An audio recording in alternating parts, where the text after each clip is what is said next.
नमः शिवाय। हर हर महादेव शंभु।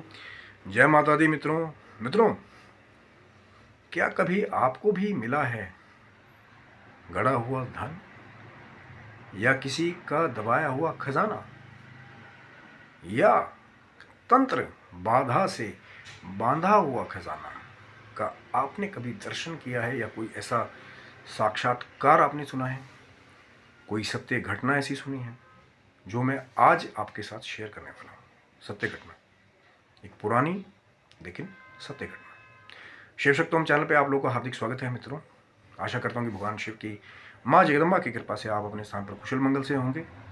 और चैनल पे यदि नए हैं तो विनम्रता से निवेदन करूंगा कि चैनल को सब्सक्राइब कर लें, ताकि हमारे द्वारा ये जो घटनाएं हैं, ये जो ज्ञान की छोटी सी गंगा हम बहाने की कोशिश कर रहे हैं। वैसे तो ज्ञान बहुत बड़ा समुद्र है, सागर है, लेकिन जो हमारे पास थोड़ा बहुत है वो आपके साथ शेयर करने की कोशिश कर रहे हैं। तो जब चैनल को आप सब्सक्राइब करेंगे तो ये वीडियोज़ आपको प्राप्त हो जाती हैं। शिव शक्तम चैनल पर और भी ज्ञानवर्धक वीडियोज़ हैं, उनका भी लाभ ले सकते हैं। और जो कुछ रहस्यमयी जो कुछ घटनाएं हैं जो छुपी हुई हैं, गुप्त हैं, कहीं ना कहीं पीढ़ी दर पीढ़ी आगे से आगे वो चीज़ें अपने आप कहीं ना कहीं रहस्यमय तरीके से बढ़ रही हैं, जिनमें से एक चीज़ के बारे में आज मैं आपके साथ शेयर करने वाला हूँ। सत्य घटना है, पुरानी है, थोड़ा सा लोगों की एक आइडेंटिटी को सेव करने के लिए मैं पूरे नाम आपको नहीं बता रहा हूँ। कई बार ऐसा होता है ना, कोई पर्सनली नहीं चाहता कि कोई उसको अब टीवी पे देख ले जाकर के उसको पर्सनली टारगेट करे उनकी फैमिली को, तो उस चीज़ को गुप्त रखा जा रहा है।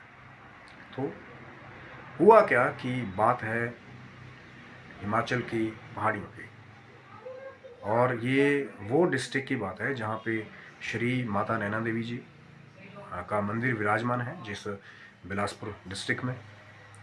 तो अभी तो चीज़ें बहुत बदल गई हैं, कई टनल बन गए, ये है वो है, रोड्स बन गए, लेकिन एक समय ऐसा था अंग्रेज़ों से के टाइम का, वो टाइम था आज़ादी से पहले का, जहाँ पर जो है आना जाना सबका कम होता था। रोड्स जंगलों में कम होते थे, लोगों को बाय जंगल के रोड आना पड़ता था कई बार। तो कहते हैं कि दो भाई थे, और जो कहीं ना कहीं जो बड़ा भाई था वो तंत्र का ज्ञानी था।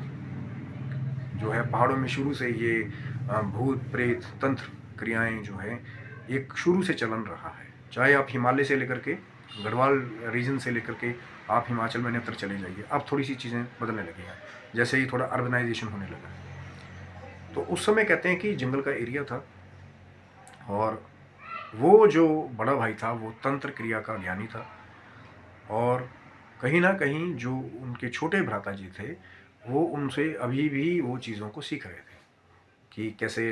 देखिए, तंत्र में हमेशा बात करता हूँ कि तंत्र बुरा या अच्छा सिर्फ उसके उद्देश्य से उसका रूप चेंज हो जाता है। किसी छोटे से बच्चे के ऊपर या किसी निर्दोष के ऊपर किसी ने कुछ गलत क्रिया की, आपने उसकी काट कर दी, तो वो उसका एक अच्छा प्रारूप है। लेकिन जब उसके द्वारा आप गलत करने लग जाएंगे तो वही फिर वो ब्लैक मैजिक, ये वो कहलाए। तो जो बड़े भाई थे वो कहीं ना कहीं तंत्र में एक्सपर्ट थे, और छोटे भाई जो है, अब वो उन्होंने कहाँ से सीखा था वो एक लंबी स्टोरी है कि वो किसका जादू था, ये कहाँ से सीख रहे थे, वो एक लंबी स्टोरी है। उसके बारे में भी आऊँगा कि एक बार उन्हीं भाइयों से एक ने हनुमान जी को भी बुला लिया था। चैनल को सब्सक्राइब रखिएगा। तो दोनों भाइयों ने क्या काम किया कि बड़े भाई जो तंत्र के एक्सपर्ट थे, तो उन्होंने अपनी तंत्र क्रियाओं के द्वारा जान लिया कि जो जिस भूमि का वो खोज कर रहे थे कई दिनों से, कि जंगल में एक भूमि उनको ऐसी मिली जहाँ पे उन्हें ये आभास हुआ, या जो भी तंत्रिक उनके पास में जो सिद्धि या जो भी आराधना वो करते थे, कि इस भूमि के नीचे सोने का खजाना जो है वो गड़ा हुआ है। चाहे वो घड़े में भर के पुराने ज़माने में लोग पहाड़ों में भी जो है वो दबा दिया करते थे। और जो छोटा भाई था जो सीख ही रहा था एज एन असिस्टेंट, तो वो भी साथ में हो लिया।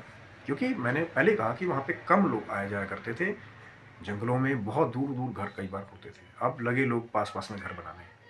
गांव में भी कई बार ऐसा होता था कि 1-1 किलोमीटर, आधा किलोमीटर में एक घर है, फिर दूसरा है, कई कई जगह तो एक ही घर होता था पूरी जंगलों में। कुछ लोग व्यवस्था ही ऐसी करते थे कि मतलब कोई दूसरा वहाँ ट्रेस पास ही ना कर पाए। तो दोनों को जो वो आभास हुआ, जो बड़े भाई ने अपनी तांत्रिक सिद्धि जो भी आराधना थी उससे जान लिया कि हाँ नीचे खजाना है। तो फिर लगे दोनों भाई गुप्त तरीके से उसको खोदने में। और ऐसा कहा जाता है कि खोदते खोदते खोदते खोदते जो है उनको 20-25 फुट गहराई पे एक ढक्कन मिला, जहाँ पे जाकर के उनका वो श्रम कर रहे थे कहीं ना कहीं। देखिए, एक उस समय के बुजुर्गों के हिसाब से ये कोई बहुत बड़ी बात नहीं थी।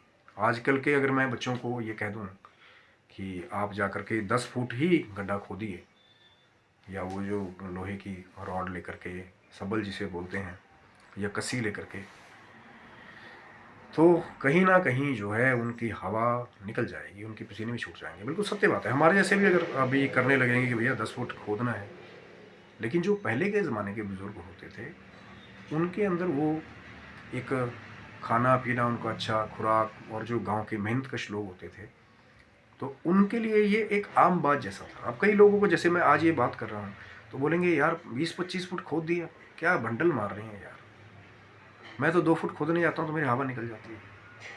मैंने कहा ना, ये अंग्रेजों के ज़माने से, जो आज़ादी का टाइम था उससे पहले की बात है, जब ज़्यादा कोई चल नहीं होता था, लोग मेहनती होते थे, खाते थे शाकाहारी बढ़िया शुद्ध, और बढ़िया बढ़िया 100-100 साल से ज़्यादा भी जीते थे। तो विश्वास कीजिए कि दोनों भाइयों ने जो है, कहते हैं कि 20 से 25 फुट गहरा गड्ढा खोद दिया, और फिर उन्हें एक ढक्कन मिला, जैसे किसी ने उसको ढक रखा हो, जैसे होता है ना, जैसे कोई चेम्बर हो नीचे, तहखाना टाइप, या उसके ऊपर कोई ढक्कन ऐसे आपने देखा होगा बहुत सारी पनडुब्बियों में कि ऐसे ढक्कन टाइप होता है खोलने वाला। तो जब नीचे पहुँचे, वो ढक्कन मिला, तो फिर दोनों ने एक दूसरे को देखा कि जो मेहनत कर रहे थे वो खोदने की, 20-25 फुट गहरा खोदने की, या कहीं ना कहीं वो जो उनको अब विश्वास था अपनी तांत्रिक वो आराधना पे, या जिस भी देवी देवता का वो आराधना करते थे, देवी देवताओं की भी तांत्रिक आराधना होती है। ज़रूरी नहीं कि वो जो दूसरे निम्न कोटि के सूक्ष्म जीव हैं उन्हीं की आराधना करते थे लोग तंत्र क्रियाओं से। मैंने बोला ना, एक बार उन्हीं दोनों में से एक भाई ने जो है हनुमान जी का भी आवाहन कर लिया था। वो एक लंबी चर्चा है, सत्य बात है, लेकिन इसी कलयुग की। तभी तो बोल रहा हूँ ना कि चैनल को सब्सक्राइब रखिएगा। धीरे धीरे करके अब जब मैं देखता हूँ कि भैया बहुत सारे लोग पॉडकास्टों पे आकर के वो अपनी ब्रेड एंड बटर को लगा लगा करके लोगों को बहुत मक्खन लगा रहे हैं, तो मैंने सोचा कि क्यों ना जो सत्य घटनाएं घटित हुई उनसे भी लोगों को अवगत कराया जाए कि ऐसा भी होता है, ऐसा भी होता था, या उसका प्रमाण है। और वही है ना कि पर्सनली कोई कल को जाकर के उनको तंग ना करे, तो उनकी आइडेंटिटी को गुप्त रखा जाता है कि भैया ऐसा नहीं कि अब हाँ देख लिया उनके घर में ऐसा होता, जाके लोग लग जाएं ज़मीन को खोदने। सेफ्टी उनकी भी ज़रूरी है। तो फिर जब दोनों भाइयों ने वो ढक्कन देखा, उसको हटाया, तो क्या देखा कि देखा घड़ा सोने से भरा हुआ। पहले के ज़माने में लोग वो सिक्के, सोने के सिक्के, अशरफियाँ टाइप जो है वो सोने के सिक्कों में ज़्यादा डील करते थे, या कहीं ना कहीं जो पुराने ज़माने का खजाना होता था उसको कई मालाओं में, या सोने की मालाएं हैं, सोने के हार हैं करके। तो जब खोला उन्होंने उस चीज़ को, ढक्कन को हटाया, तो फिर उनकी आंखें चमक गई वो दर्शन करके कि एक सोने का घड़ा था जैसा बताया जाता है, और सोने के घड़े की चमक देख करके दोनों भाई बड़े खुश हुए। लेकिन जैसे ही उसको लेने के लिए थोड़ा सा और नीचे उतरने के, जैसे 20-25 फुट खोद दिया, थोड़ा सा और आसपास खोद दिया कि भैया नीचे उतर के निकालना भी तो है, तो कहते हैं वैसे ही उस घड़े में से एक नागराज जो है वो प्रकट हुआ। अब यहाँ पे एकदम से जो है दोनों जब देखा कि नागराज प्रकट हो गए, तो दोनों जो है वो पीछे हट गए।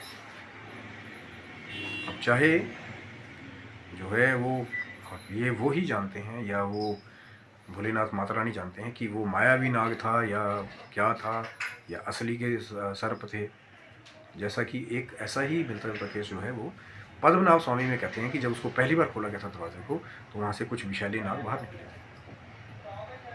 क्योंकि कुछ ऐसे खजाने हैं कुछ ऐसी निधियां हैं जो जिसका वो था, उसको उसने पहले ही ऐसी व्यवस्था कर दी कि किसी बेताल के द्वारा या किसी सर्प के द्वारा उसको ऐसा तंत्र के द्वारा खील दिया कि दूसरा कोई अगर उसको लेने जाए तो फिर या तो वो जान से जाए या फिर उसको डरा करके वहां से भगा दे। कई बार ऐसा होता है कि वो माया ही होती है, कई बार जो है वो छलावा टाइप भी होता है, लेकिन क्या पता भैया असली भी हो। अब आप जाओ उसको लेने के लिए, आपके कर दे। और वहाँ तो उस ज़माने में तो ऐसे बड़े हॉस्पिटल्स भी कम होते थे, जो तो जानते थे वो कि मंत्र के द्वारा कैसे सांपों को झाड़ना है, लेकिन ये तो मायावी नाग है। हो सकता है कोई और ही आपको तंत्र बाधा के द्वारा या तंत्र शक्ति के द्वारा आपको कोई और हार्म पहुंचा दे। इसलिए तो कहा गया ना, जिस चीज़ की नॉलेज नहीं है पूरी, उसको हाथ डालना कई बार जो है वो बेवकूफ़ी सिद्ध होती है। बहुत सारे लोग जो है अपनी जीवन से भी हाथ धो बैठते हैं। कई बार कुछ ऐसे हैं कि पूरी पूरी उम्र के लिए भी विचलित हो जाते हैं। तो जैसे ही देखा दोनों ने कि भैया नागराज हैं, कि कोई ना कोई प्रॉब्लम है, हो सकता है नीचे कोई बहुत बड़ी माया गड़ी हुई है, कोई तंत्र बाधा के द्वारा इस स्थान को किलित किया हुआ है। तो कहते हैं कि फिर दोनों भाइयों ने उस ढक्कन को बंद कर दिया कि सोचेंगे आगे चल के कि कोई ऐसी इसकी काट मिलेगी क्रिया के द्वारा तो हम दोबारा यहाँ पर जो है इसको खोलेंगे, या जो सोने का ये घड़ा है इसको निकालेंगे। लेकिन कहीं ना कहीं वो अपनी जान की भी सबको पड़ी होती है कि कल को कोई ऐसी आपदा ना आ जाए कि हम इस चीज़ को निकालें और जो है कहीं ना कहीं जो पूरा परिवार है हमारा या जो आसपास की जो चीज़ें हैं वो बाधित हो जाए। जैसा कि वो पद्मनाभ स्वामी बताया जाता है कि जैसे ही अगर आप उसको ज़्यादा खोलोगे तो कोई ऐसी आपदा आएगी, जो राजघराने के लोग हैं तो वो मना करते हैं उस वॉल्ट को खोलने के लिए। वो जो वॉल्ट बी है जिसके बड़े बड़े दो नाग बने, क्योंकि मैंने कहा ना कुछ खजाने ऐसे होते हैं जिनको पहले ही कीलित कर दिया जाता है कि कोई दूसरा जो है वहाँ पे ट्रेस पास ना करे, या तो उसकी काट जानता हो।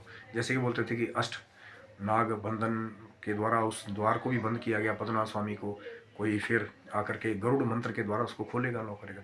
तो ऐसे ही उन दोनों भाइयों ने भी ये उस समय के लिए निश्चय किया कि भाई अभी बंद कर लो, कि सोचते हैं कि इसकी काट क्या हो आगे, या तंत्र क्रिया कैसे काटनी है। क्योंकि कई बार ऐसा होता है कि भैया कुछ चीज़ें हैं जिनकी नॉलेज पूरी नहीं, पहले पता तो लगे कि माया है, छलावा है कि असली है। तो दोनों भाइयों ने उस ढक्कन को बंद कर दिया।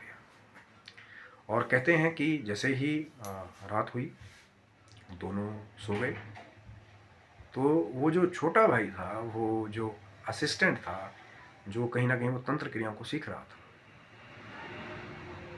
उसको सपना हुआ एक, जिसे साखी बोलते हैं कई जो कि सोते हुए, एक आमद हुई कि भैया ये खजाना जो है ये आम खजाना नहीं है। अगर आप में से कोई भी इसको लेना चाहता है, और वो दोनों ही गृहस्थी थे, परिवार वाले थे दोनों भाई, तो जो भी इसको लेना चाहता है वो अपने बड़े पुत्र की यहाँ पे बलि दे। अब मैं इसमें कोई प्रथा को सपोर्ट करने वाली ये वो बात नहीं कर रहा हूँ, जो जैसा पता लगा है आपके साथ में शेयर कर रहा हूँ कि उस ज़माने में कुछ ऐसी चीज़ें थी जो बहुतों ने सुना भी होगा और देखा भी होगा कई जगह पर।